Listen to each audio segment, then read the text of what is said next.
Hello again, welcome back on my YouTube channel. I'm back again with another video. I've been sitting like this for 2 hours asking myself, should I actually make a video about what I'm actually gonna talk about, because it's actually I'm gonna speak a lot about personal things. Some of them still bother me, so that's why I had to stay and ask myself, do I really want to talk about this? But there's no other way. I feel like I should, but I'm not comfortable with showing part of myself that I'm still healing from. So this is why I've been staying for 2 hours now just thinking about, because I thought I will make this video by 3 p.m. but now it's 5. It's 2 past 5 and I'm kind of like, you know.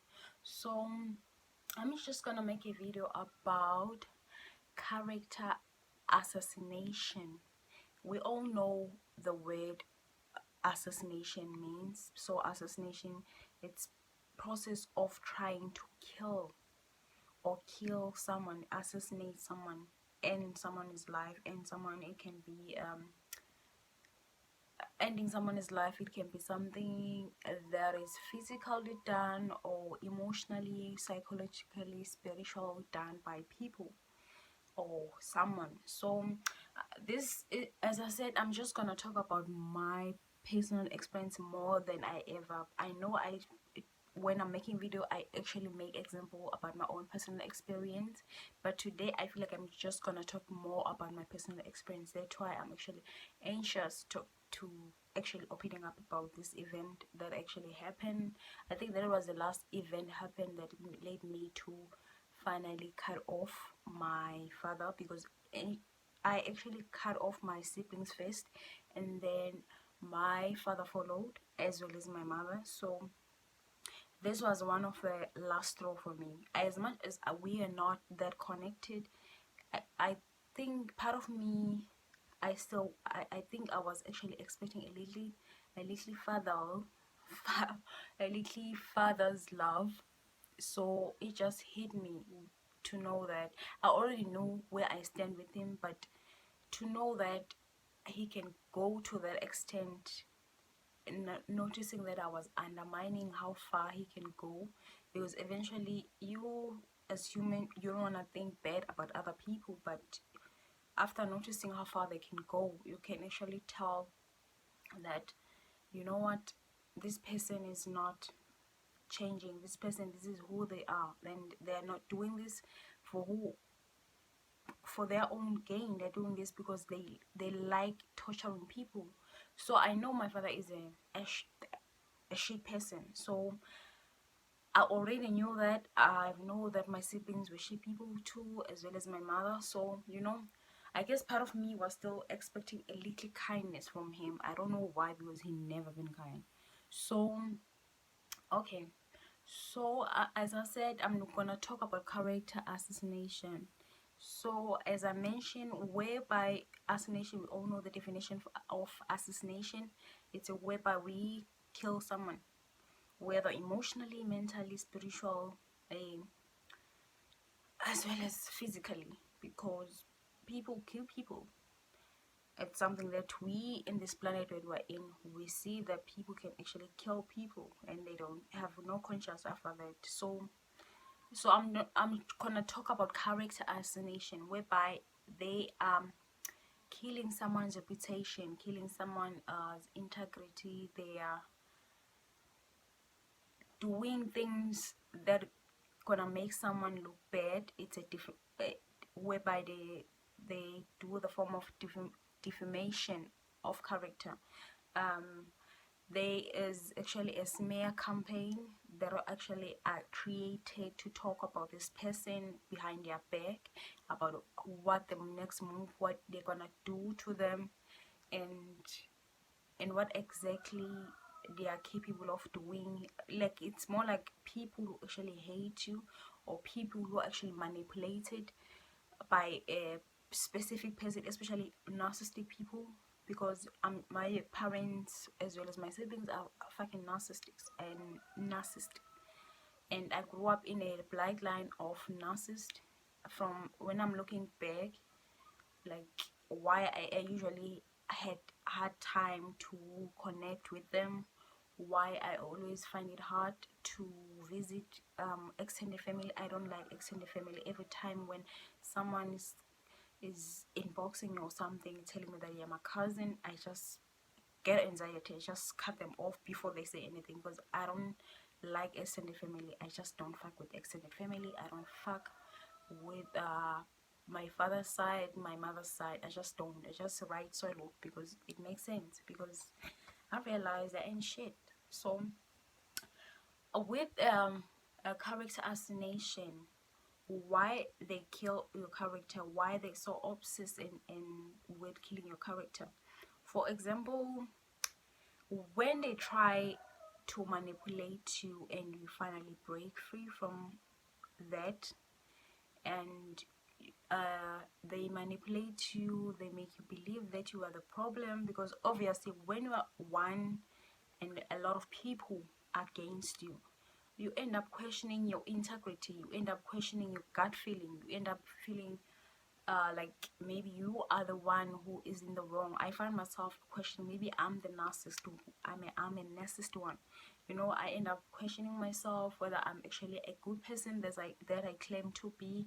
I ended up having a hard time with my anxiety and depression. So that was something that they used to do when I was growing up. They used to make me question myself, question who am I, and why I'm actually sensitive, why am I feeling so much.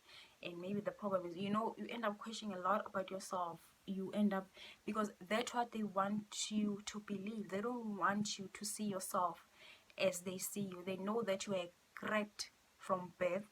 From birth, the reason I'm saying parents can feel this kid is gonna be different from the rest, because I'm actually a last born, you know, so they can feel when you're actually from the rest. Because even right now I'm actually in a process of changing my name, because my name is, I don't like my name, the meaning of it.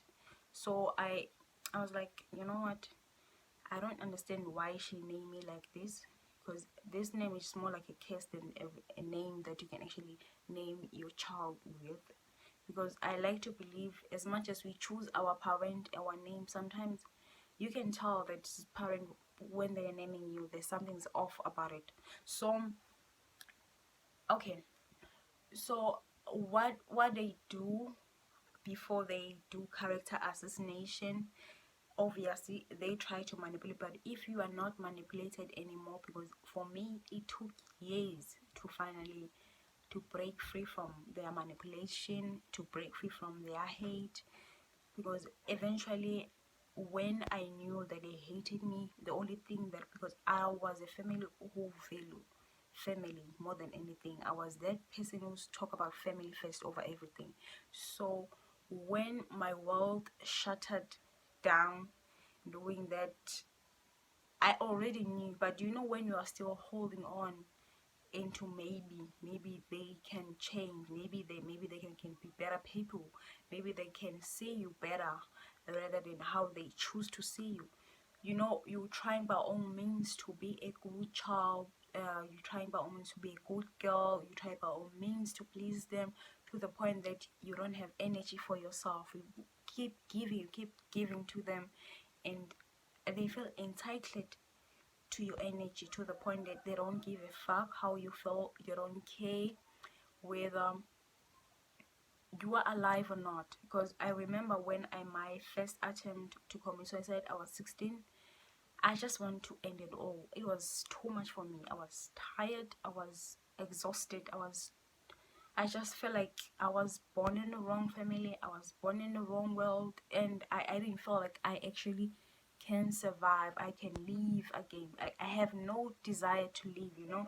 So that was my first attempt, but it didn't happen, because I'm here now, I'm in my 20s, and that thing never happened. So what happened if you finally break free from whatever that you were trying to do? Because narcissists have strategies, and those strategies that they do to destroy someone psychologically, spiritual, because they want to destroy your spirit, your psychological, the way you think, your to not to see yourself as the way you're supposed to see yourself. They don't want you to become who you are meant to be. They have issue with you becoming the better version of yourself. They have an issue with you knowing that you are the truth speaker. They hate people who speak. Narcissistic people are liars and manipulators. They are shit people who, they are, one thing that they actually hate is being honest. They don't like people who are honest. They like people that they manipulate to do whatever they want. So whenever you break free from that cycle of seeing them for who they are, instead of constantly making excuses for their behavior, being an enabler in terms of, okay, maybe they need some, when you are a person who's trying by all means to giving them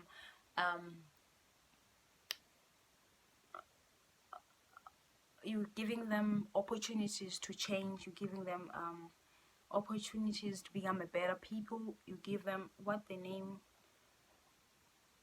I don't forget what the whereby you giving people or the benefit of the doubt that they can, because you're giving them chance to be better, but they choose to move the way they move.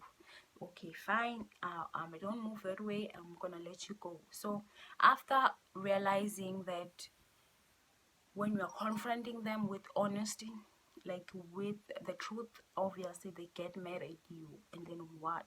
That when the campaign may happen, you break free. How dare you? You break free from our manipulation. How dare you speak about us? How dare you speak? Because when you're opening up, speaking your truth, healing yourself, it's whereby people can see them for who they are.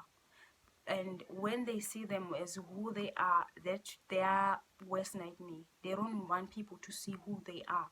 They going around acting like they're the biggest people, they're superior, they're above everyone, they are better than everyone. So when you are speaking your truth is exposing them.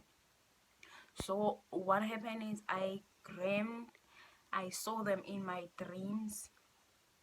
Who are they? I already knew my siblings, but I didn't know one of my two cousins are actually, three cousins are actually part of it. And that was crazy because I saw them together in the dreams. And like my ancestors spirit guide, they are very heavy. They show me through dreams what is going on, what the next thing that I need to heal from, or whatever that they need to me to know about someone that I should be careful to be around, because I knew these people already who they are. But to see other people being part of it, it was kind of like disappointing, because I remember I woke up feeling heavy, like I was like, wow. So so I'm talking about those kind of things. So when they trying to do a campaign, a smear campaign, it's whereby they are they're obviously talking together, making a meeting, talking about you, but they don't tell exactly what took place. They tell you exactly how they want other people to perceive them, because obviously when the smear campaign happened, I happened to overheard the conversation between my father as well as my other siblings. And then because I'm not a person who usually care about other people's business, so it was something, just know, and your ancestors spirit guide, God wanted you to hear, to know what is actually happening. Because for me, I don't like surprises. They know my spirit guide, no, I don't like surprises. I just can't, my head just go somehow. I experience headache when people like actually surprising me, whether, I think because I got a lot of surprises that are actually uneventful, that are extremely traumatic. And from that I knew that surprises, you just have to give me at least a hint. So most of the time I do that because I know I'm a person who actually can't, like, I get shocked, as much as I've been through a lot, I still get shocked with, like, I'm that person who get really shocked when something happened. So that's why when they're trying to show me slowly to what to expect through dreams, through whatever that I'm called to, like for example the conservation, I needed to hear that conservation so that I will know what next, because it happened next. So what happened is, the reason my father actually did a smear campaign is what I cut him off. When I cut him off, what he did, he organized other people. Those other people were my siblings, were part of it, and he didn't tell them why I cut him off. The reason why I finally say, okay, I'm good, I'm done, I'm not angry, I'm not, like, I feel like our path is finally better if we walk separately, whereby we don't consider each other as a daughter and a father. Because for me, I felt like he was more like a sperm donor, because he was not part of my life. When he tried to come back, he continued being this person that he is. So he's extremely karmic for me. Like, he's just a karmic. Whoever he was in the past life and me, I guess in this lifetime, we had to meet each other for whatever reason. Those reason happened, and the reason I finally let him go is because he hired his friend to sleep with me. His friend is actually HIV positive, and he know that. Both my father is also actually HIV positive, and he's very public about it. That's why I feel like it's okay to talk about it, because a lot of people know, and he actually, like, it's not something that is a secret. And the guy, his friend, he told me about, when you are your ancestors favorite, people actually tell you their secret. For example, I had a lot of people that told me their secret, but for him to tell me his secret before he actually knew what is, like, he was drunk and he just came and told me everything, not the whole that he's actually hired to do what. He told me that he's actually HIV positive. He told me that he's using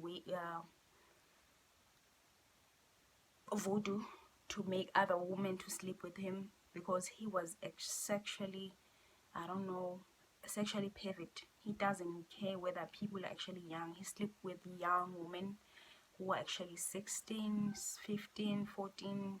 He don't care. He infected, he goes going around infecting other kids.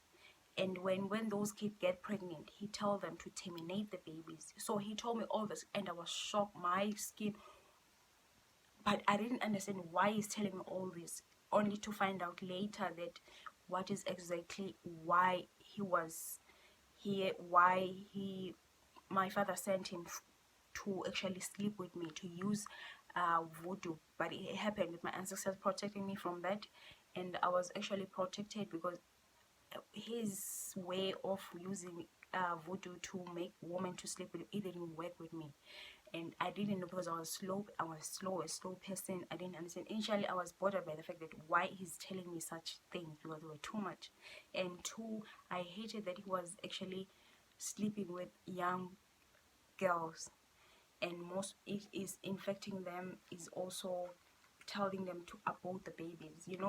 So when I went to, so what he done, he started stalking me. When he started stalking me, I really realized, initially I was like, maybe it's just me. When you don't want to believe that people can actually doing something, you end up like, nah, maybe I'm just being paranoid. And I just diagnose myself with someone who's paranoid. I was like, maybe I'm seeing things. So eventually he started to stand in my windows, and my window, it actually had a track, like the walls are actually tracked, so I can actually hear the smell of someone, the breathing of someone. So I was sleeping. Obviously, when I'm inside my bedroom, I usually make sure that the light is off, and most of the time I'm usually in my phone. If I'm not in my phone, I'm usually using my laptop, because I have ebooks, so I read through laptop because it's wide than phone. When it's phone, I usually on YouTube. So when when I'm on YouTube, I remember that day, I think I was on YouTube because I was watching one of the Korean drama, and then I obviously make sure that the speaker is actually low. I mean, because I don't understand so much of the things that Koreans speak about, unless I had to read the English sub. So, and then I've here the the drinking like the, you know, when someone is, I'm very sensitive, so my sensitiveness include hearing too much, include smelling too much, include you know, sniffing, stinky behavior, stinky whatsoever. So I'm that conscious, I'm that open spiritually, because most of the time when someone have some sickness, probably a headache, and I don't know, I end up uh, having the same headache until I ask, is someone sick? And then I'll be like finding out that someone is actually sick. So I actually absorb their energy in like that. Or if someone have a problem with their breast, I end up experiencing breast pain. So I'm like that, I'm that spiritual. So what happened is, the guy was standing on my window for how long, I don't know. I've only noticed it was 2013, around 20:30 p.m. and I still remember the day. It was 7 October.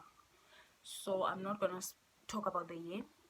And on the night, I went to the police station. What happened is, I told my father about his friend behavior.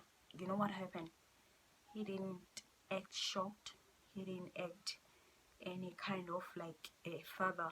Instead, he just acted like it's normal. Like, oh, he did that. Oh, like he didn't say anything. He was like, oh, he did that. Oh, just like that. I was like, what? And when I told my mother, she was just like, I feel like part of me felt like she was part of it. My mother, she was also part of it. The way she reacted, I know she hated me from birth, from a young age. So when I told her about something that is actually like this, that my father's friend is doing what, is standing on my window for hours, because he's standing on the window from 8:30 p.m. Like I noticed at 8:30 p.m. because I don't know how long he was. He was there because I felt like there's some actually present until I smell that the alcohol. I also smell the heavy breath. Like I can hear the heavy breathing, and I was like, "There's someone is present." So I started putting pause in what I was watching, and then I was like, oh, "Fuck!" And then when I noticed, it was my, like I got shocked. Like, you know, when you are a person who usually take bold decision, I just got shocked. You know, I was so shocked, and I've like, he's standing there. It kept, because my bedroom has two windows, so it kept on returning from this window to this window. I've until 3 a.m. that how long he was standing, kept changing windows.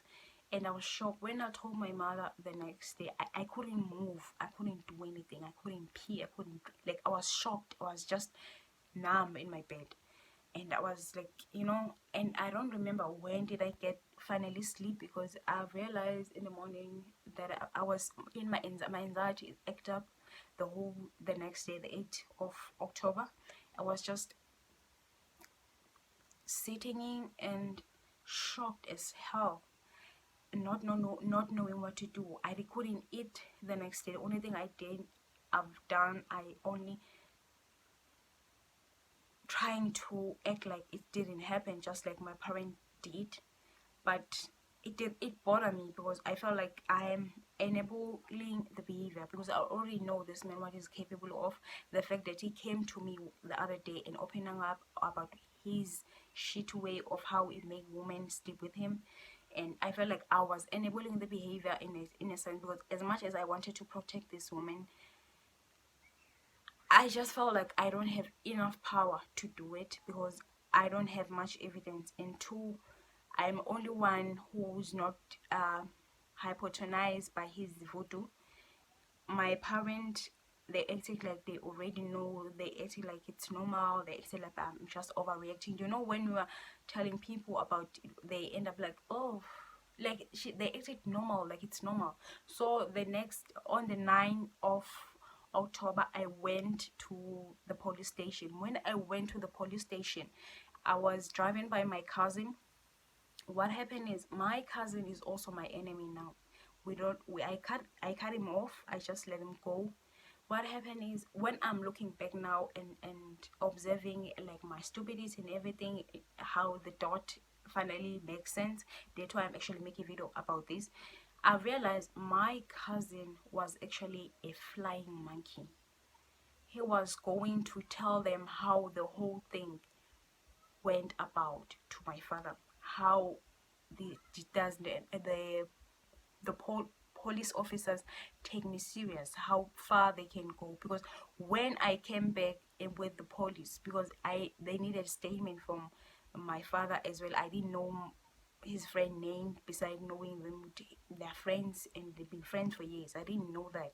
So I didn't know his name, I didn't know anything about him, so I didn't know even his location. So the only way it was, I told my father that I will come back with cops, because I feel like this situation, I can't ignore it. I just can't, because I felt like the whole 8, I felt like I was trying to find a way how I'm gonna move about this. Should I just let it go, or should I just involve police in it? So when the police came back with me, they just ignore. When I came back, my father was gone. He knew that I'm coming with police, so he just disappeared the whole fucking day. The police couldn't wait for that long, and they just let it go. So the another thing that I actually realized, the coincidence way about around this case, when I actually went to the police station, my case was attended by my father's friend. It just dawned on me right now, like, wow, there's no way there's gonna be so much coincidence about such situation. The whole thing, I felt like it was something that was planned already. How my father's friend just came in out of the blue and told me that he's gonna attend my case. When he asked my name, and I told my name as well as my last name, he was like, "Oh, I know your father. Oh, blah blah blah." We go. My father is actually into hunting, like he hunt. So when we were young, he used to come with animals, wild animals that you can actually eat. So he's also into witchcraft, which is voodoo, is very deadly, the dark one. So I won't be surprised he actually killed someone to spell work. So his friend, the one that he wanted me to sleep with, because obviously he wanted me to infect me with HIV too. He wanted me to be traumatized, because he knew that I'm gonna speak the truth one day, because he knew that his manipulation is no longer working on me. So he wanted me to go under. So the reason that he's actually his friend with that guy, okay, I've seen a snake in my room, so I'm just, you know, in the last 2 days, so I'm just still anxious. So otherwise I still keep looking up. I don't know why I'm in this anxious. So, and you know, his friend, when what I actually done in the in the police station. So I was attended by his friend, I just felt it fell off. And the fact that when I'm actually mentioning my last name, I felt like my father made a call and told him that there's someone gonna come there with, which is my daughter. He's gonna come and whatsoever. That how I actually perceive the whole situation, how much of the coincidence it is. Because in our society, there's no such a thing as coincidence. Coincidence. Too much coincidence. There's no way there's gonna be double coincidence in everything. How everything's connected. I just knew that something's off. So when I went to the in the police station, as I said, the police just acted like I'm not here to report the case. He acted like, I'm just being paranoid, like the same way that my parents were actually gaslighting me. I scream. When I scream, I told him that I don't care about the relationship that we have with my father. I'm here to report the case. Why you don't take me serious? And after that, a lot of people in the police station started looking at us, because I was frustrated with the fact that he's trying to act like I'm not here to report. He was not taking me serious. He was not writing down anything. He was not doing anything. Instead, he was just telling me about why I should how we know my father, that they go hunt together, they, all this kind of thing, as if I'm not here. Like, he want me to forget why I'm here for, why I'm actually here to, he want me to calm down so that I won't actually report the case. He was acting like that. And then when I came back, obviously he was not here. So I was attended by two cops. The other one, he was not my father's friend. The other one, he was my father's friend. So there were actually three at the police station. Two were my father's friend. The other one was not my father's friend. So the the other man, he just felt pity for me, because he saw me that I was standing there for 4 hours. I was not attended, and they kept on making like, oh, this kind of thing. But I knew that in part of it, there's actually a spell work that is actually done in here, because I felt like I know these people, my father as well as his a friend that he actually hired to sleep with me, that they are capable of making this court case disappear with witchcraft, with voodoo. So me, as being me, I knew this gonna happen. So, but I was trying my luck, because I felt like he need to disappear. In terms of this neighbor, he need to be, because I knew if this thing is not working anymore, like the police station thing, if they don't take me serious, I knew what I'm gonna do next. I knew that I'm just gonna make sure the neighbors know, because I knew, as much as I am aware that other people actually influenced and hypnotized by his voodoo, I had to do something. At least I had to try and make something work. But eventually, that what happened. So I didn't get help from the police station.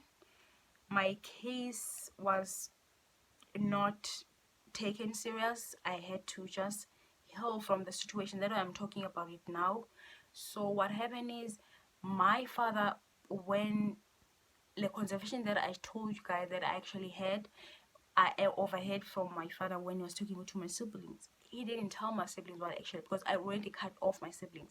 He didn't tell my siblings why I cut him off.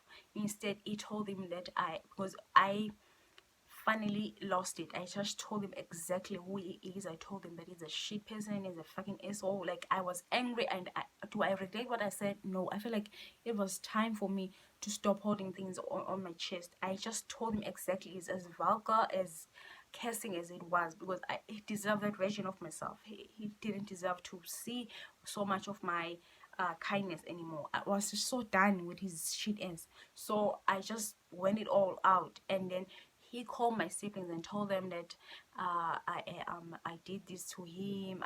He didn't tell them why Nunu was angry. My siblings know that I don't just cut people off for no reason. The reason why I cut them off is because they were constantly bullying me. They were constantly treating me like shit. So I just knew that I need to let them go. So he didn't tell my sibling that, you know what, funny, and when I've done that, and my siblings, I knew that they were in shit. Nobody care about my opinion. Nobody care about my side of my story. Instead, they believe my father's side of story, and it was another confirmation, because I was like, I did the right thing. Because when you cut people off, as much as you know it's a gut thing, you sometimes want evidence, more evidence why you should let them go. So it was more like an evidence for me that, you know what, I did the right thing for letting go of my siblings, because I knew they were in shit since from like young age. I knew they were treating me not kind.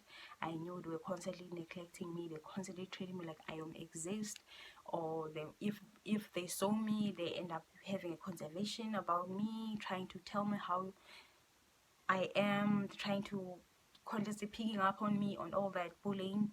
So when you got confirmation that your siblings, you're doing the right, it was just another confirmation that as much I already know that I've done the right decision, but sometimes there was this kind of part of me, and then noticing how they actually handled the situation, how they didn't care about my side of my story, just went about believing my father. It was enough to know.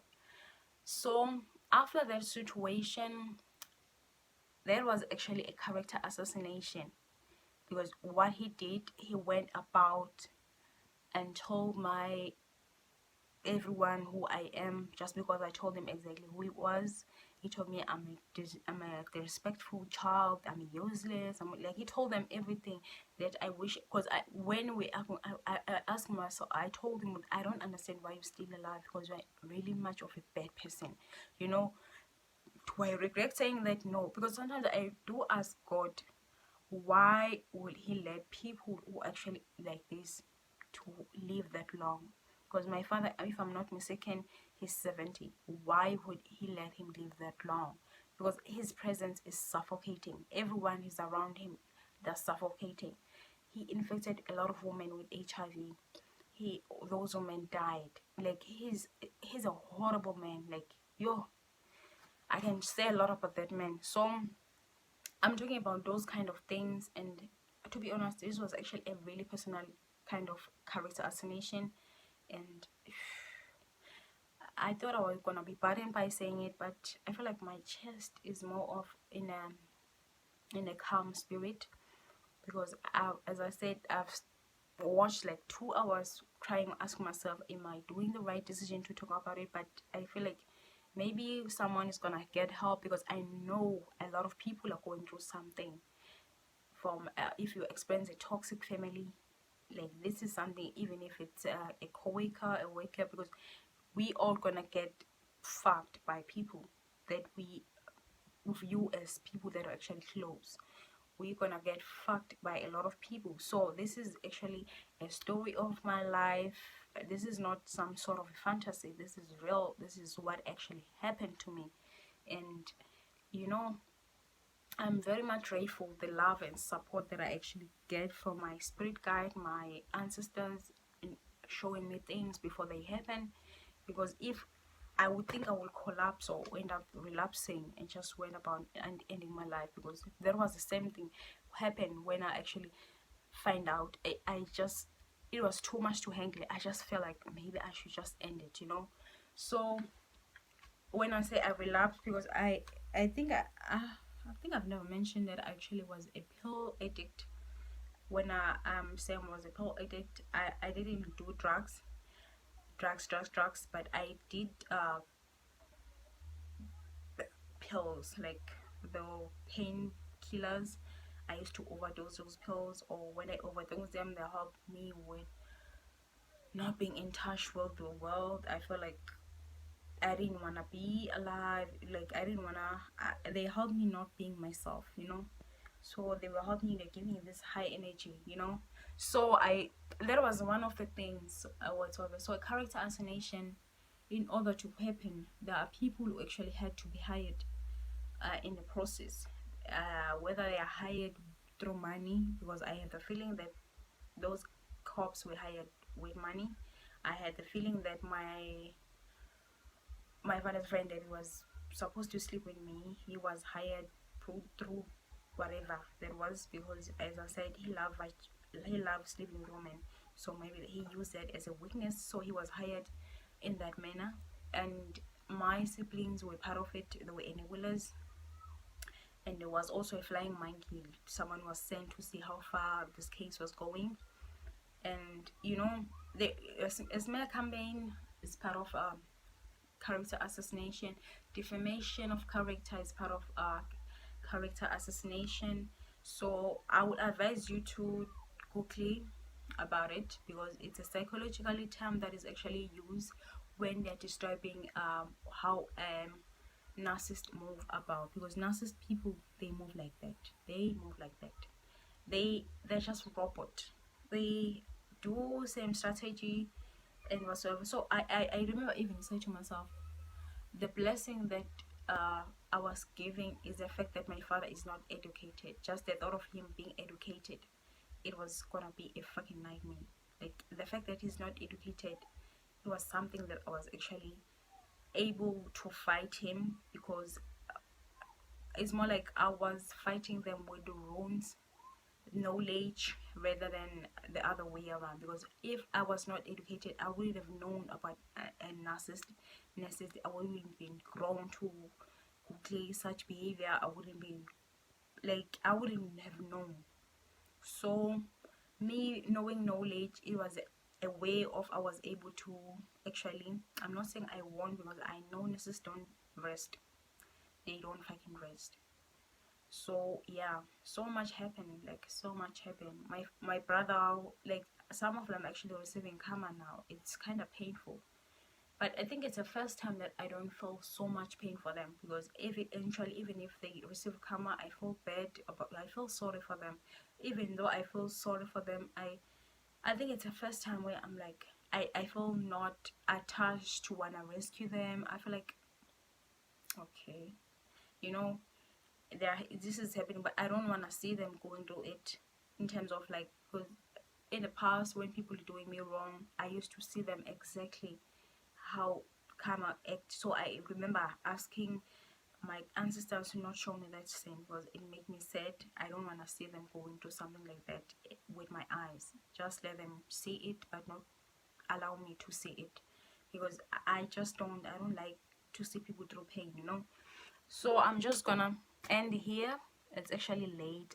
Wow, it's actually the longest video I ever made. It's 41 minutes, and it's actually the first time that I don't feel thirsty making such videos. And wow, like I say, I'm growing, like I'm healing, you know. So thank you guys for liking, for subscribing on my YouTube channel, for being there. Like, thank you for viewing, thank you for everything, guys. Thank you. Bye.